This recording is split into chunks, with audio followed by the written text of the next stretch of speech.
Ding dong, ku datang padamu. Bukalah pintu, tak mungkin sembunyi dari. Ding dong, ku अस्सलामुअलैकुम।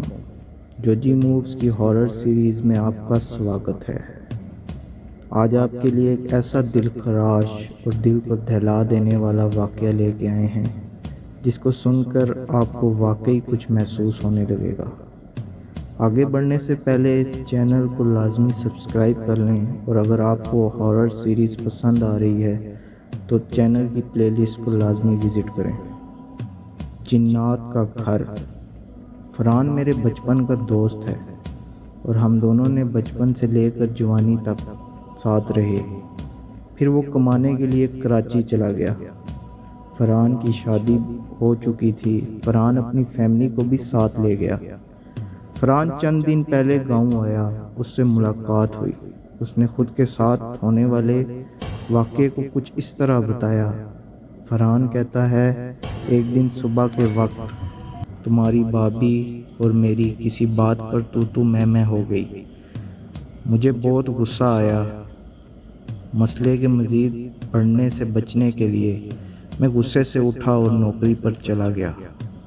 सारा दिन काम करता रहा। गुस्से की वजह से रात देर तक काम करता रहा।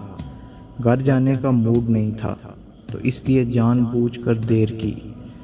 जब थक गया तो छुट्टी की और बाहर की तरफ निकल पड़ा। अब मेरा मूड था कि आज रात घर से बाहर ही रहना है और बीवी को भी पता लगे कि आइंदा मेरे साथ झगड़ा ना करे। खैर, इस वक्त गुस्से में था, कुछ पता नहीं चल रहा था। फिर कहीं रात गुजारने के लिए जगह तलाश करने लगा।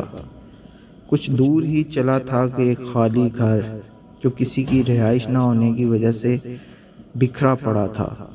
ईंटें टूटी फूटी, गेट टूटा हुआ। खैर, मैंने सोचा डूबते को तिनके का सहारा। मैंने सोचा आज रात यहीं गुजार लेता हूँ। बीवी की कॉल आती रही और मैं बार बार कट करता रहा और तंग आकर आखिरकार फ़ोन साइलेंट पर लगा दिया।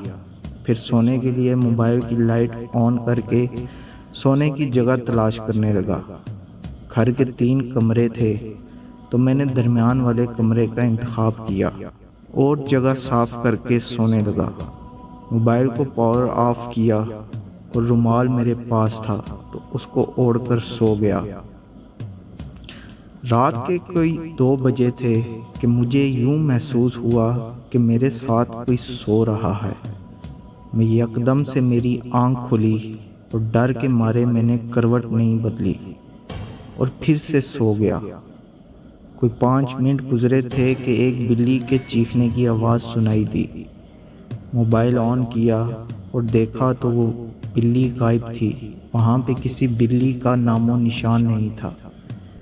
इतने बड़े घर में अकेला सोया हुआ और घर भी वीरान।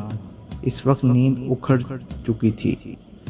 फिर जागने लगा और शर्मिंदा भी था कि अपनी बीवी बच्चों को अकेला छोड़कर मुझे यहाँ नहीं सोना चाहिए था। इस वक्त मुझे अपनी गलती का एहसास हो चुका था। खैर, मैं इसी बातों में गुम था कि अचानक से छत पर थोड़ी सी रोशनी नमूदार हुई तो मैंने रुमाल मुंह पर लिया हुआ था तो चुपके से देखने लगा और डर की वजह से कोई हरकत ना कर सका। फिर अचानक से वो लाइट गायब हो गई। फिर मैंने महसूस किया कि 2 बंदे मेरे सर के पीछे खड़े हैं। मैं अचानक उठकर खड़ा हुआ और मोबाइल की लाइट ऑन की और देखा कि वहाँ कोई नहीं था। इसके बाद मैंने सोचा कि अब घर चला जाता हूँ। जैसे ही मैं उठा तो क्या देखता हूँ, दरवाजे के सामने एक खातून जिसके बाल बिखरे हुए, ज़ुबान बाहर निकली हुई और आंखों से रोशनी आ रही है। मैंने उसको कहा, कौन हो तुम, क्या चाहती हो?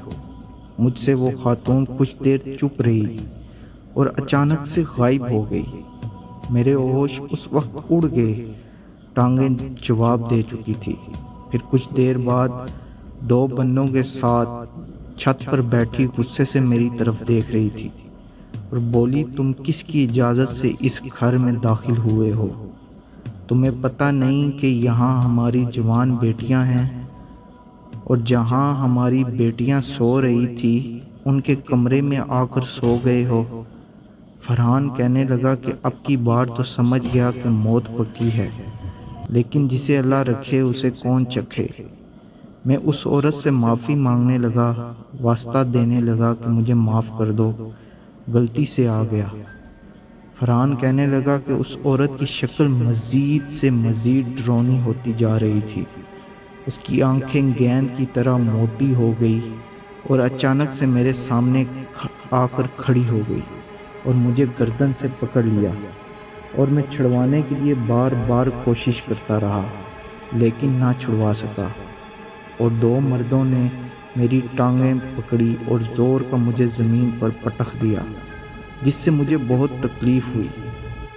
پھر اس عورت کے ہاتھ میں اچانک سے چاقو آ گیا، جس سے اس نے میری ٹانگ پر وار کیا، جس سے میری ٹانگ کی ہڈی ٹوٹ گئی۔ پھر میں نے قرآنی آیاتوں کا ورد شروع کر دیا، پسینے سے شرابور تھا۔